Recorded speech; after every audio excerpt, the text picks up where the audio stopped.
Boker Tov et Moadim Lesimcha, c'est l'heure du premier journal d'information en direct de Jérusalem sur Radio Kalita.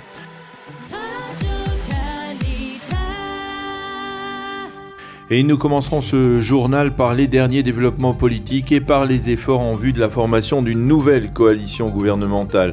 Pour la première fois depuis un an et depuis la rupture brutale entre eux, Benny Gantz et Yair Lapid se sont rencontrés hier soir. Les deux hommes ont débattu des résultats des élections, mais Benny Gantz n'a pas pris l'engagement de recommander Yair Lapid au président Rivlin pour former la prochaine coalition. Parallèlement, Bennett et Sahar se sont également entretenus peu avant la fête de Pessah. Naftali Bennett s'est entretenu avec d'autres leaders de formation dans divers cas de formation d'un gouvernement ou d'une coalition. Mais souligne-t-on, ces cas de figure impliquent une violation de promesses électorales. Quant à Victor Lieberman, il a annoncé hier que son parti recommandera au président Rivlin de confier la formation du prochain gouvernement à Yair Lapid. Lieberman a déclaré hier « Celui qui mettra son ego au-dessus des intérêts de la nation sera responsable d'une 5e consultation électorale ». Dans ce que la presse israélienne appelle désormais la coalition du changement, on estime que même la formation d'un gouvernement minoritaire conduisant à la destitution de Benyamin Netanyahou pourrait par la suite entraîner des alliances, soit avec les partis orthodoxes, soit même avec un Likoud qui n'aurait plus Netanyahou à sa tête. Au sein du Likoud, justement, on est à la recherche de 2 transfuges qui pourraient permettre au bloc Netanyahou orthodoxe, avec le soutien de Bennett, de former une coalition majoritaire. Pour l'instant, sans succès. De même, on a du mal à imaginer une coalition avec Naftali Bennett d'un côté et Mansour Abbas de l'autre côté. En attendant, cette impasse politique a une première conséquence directe. La réunion du Conseil des ministres prévue pour aujourd'hui a été annulée. Motif, Benny Gantz voulait faire voter lors de cette réunion la nomination d'un ministre de la Justice, un poste qu'il occupe provisoirement depuis plusieurs mois. Mais face au refus catégorique de Benyamin Netanyahou, Gantz a donc décidé d'annuler la tenue de la réunion. Au Likoud, on souligne que cette annulation va entraîner un retard dans l'acheminement vers Israël de millions de doses de vaccins. Cela pourrait même conduire, selon le Likoud, à l'annulation de contrats signés entre les compagnies pharmaceutiques et le gouvernement israélien. La bonne nouvelle à la sortie de ce long week-end de fête, c'est la baisse sensible dans les indicateurs de l'épidémie en Israël.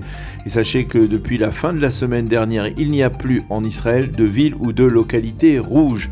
Pour la première fois depuis 4 mois, le nombre de malades actifs est inférieur à 10 000 dans tout Israël. Hier, 89 malades seulement nouveaux ont été recensés en Israël. On recense 468 malades graves dans tout le pays, dont 212 sont sous assistance respiratoire dans les hôpitaux israéliens.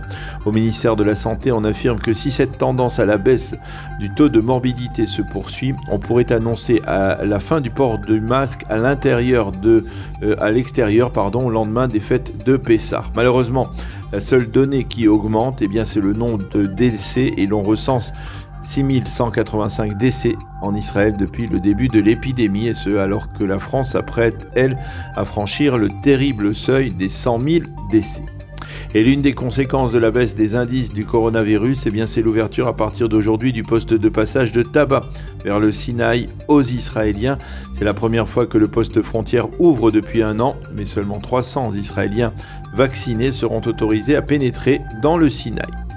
Ce qui nous amène aux célébrations de la fête de Pessah. Après un an de confinement et de déconfinement, des millions d'Israéliens ont célébré samedi soir et dimanche la fête de Pessah en famille, comme le veut la tradition. Et hier, ils étaient plus de 150 000 à avoir pris d'assaut les parcs nationaux. Avec les demi-fêtes de Chol HaMoed, on devrait assister à de nombreux déplacements, en particulier vers le nord du pays, où la plupart des hôtels et chambres d'hôtes ont été pris d'assaut et donc affiches complets.